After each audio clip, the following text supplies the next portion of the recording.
ప్రదాత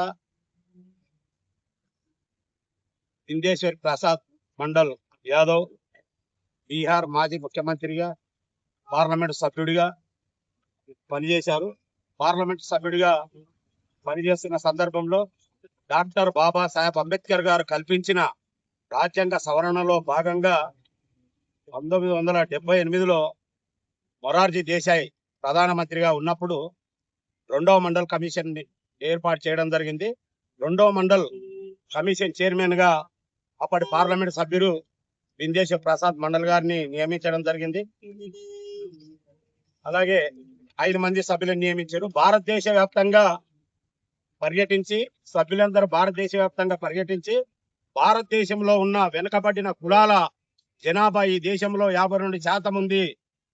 వాళ్లకు విద్య, ఉద్యోగ, ఉపాధి, ఆర్థిక రంగాలతో పాటు రాజకీయ రంగంలో కూడా వాళ్లకు అవకాశం కల్పించిన రోజే ఈ భారతదేశం నిజంగా అభివృద్ధి చెందుతుంది.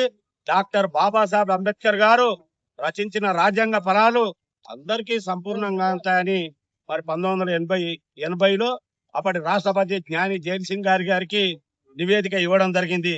ఆ నివేదిక ఇచ్చిన తర్వాత ప్రభుత్వం మారడం, ఇందిరాగాంధీ అధికారంలోకి రావడం, ఆ నివేదికను తుంగలో తొక్కడం జరిగింది.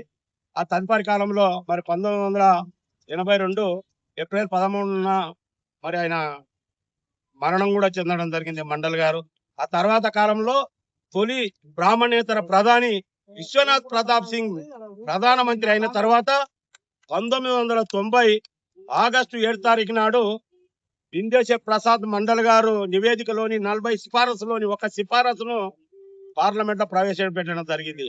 కేంద్ర ప్రభుత్వ ఉద్యోగాల్లో ఓబీసీలకు 27% రిజర్వేషన్ బిల్లు ప్రవేశపెడితే మరి ఆ సంకీర్ణ ప్రభుత్వంలో భాగస్థులైన సిపిఐ, సిపిఎం, బీజేపీ పార్టీలు వ్యతిరేకించి బయటికి రావడం ద్వారా నవంబర్లోనే ప్రభుత్వం కూలిపోవడం జరిగింది. అయినా విద్యావంతులు, మేధావులు, ఉద్యమకారులంతా ఏకమై పోరాటం వల్ల 1993 సంవత్సరంలో సుప్రీంకోర్టు తీర్పు మేరకు ఆనాటి నుంచి కేంద్ర ప్రభుత్వ ఉద్యోగాల్లో బీసీలకు 27% రిజర్వేషన్ అమలవుతున్నాయి. కానీ ఇప్పటి వరకు కూడా ఎక్కడ కూడా 10% దాటి రిజర్వేషన్ అమలు కాలే.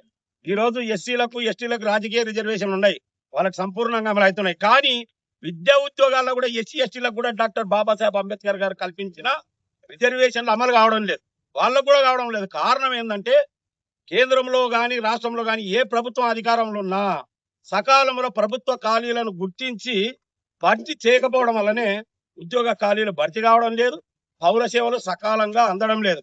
ఒక ఉద్యోగిని వారంలో 3 మండల కేంద్రాల్లో, 3 జిల్లా కేంద్రాల్లో, 3 నియోజక కేంద్రాలు అన్నట్టుగా వాళ్ళని డిప్యుటేషన్ మీద పంపిస్తున్నారు సకాలం పూర్తి చేయక.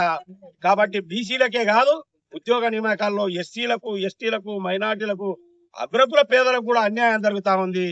కాబట్టి ఖచ్చితంగా ఈ బహుజనులమంతా ఏకం కావాలి. బహుజనులమంతా ఏకమై డాక్టర్ బాబాసాహెబ్ అంబేద్కర్ గారు, మాన్యశ్రీ కాంశీరామ్ గారు, ఇందేశ్వర్ ప్రసాద్ మండల్ గారు, మరి పూలే దంపతులు, వీళ్ళంతా మహనీయులంతా సామాజిక న్యాయం కోసం అయితే పోరాడిరో అది సంపూర్ణంగా అమలు కాలేదు. కాబట్టి ఖచ్చితంగా మనం సామాజిక న్యాయం సాధన కోసం బహుజనులమంతా ఏకమై పోరాడి సాధించుకున్న రోజే మనం మహనీయులకు అందించిన నిజమైన నివాళి అవుతుందని తెలియజేస్తూ నాకు అవకాశం ఇచ్చినందుకు ధన్యవాదాలు.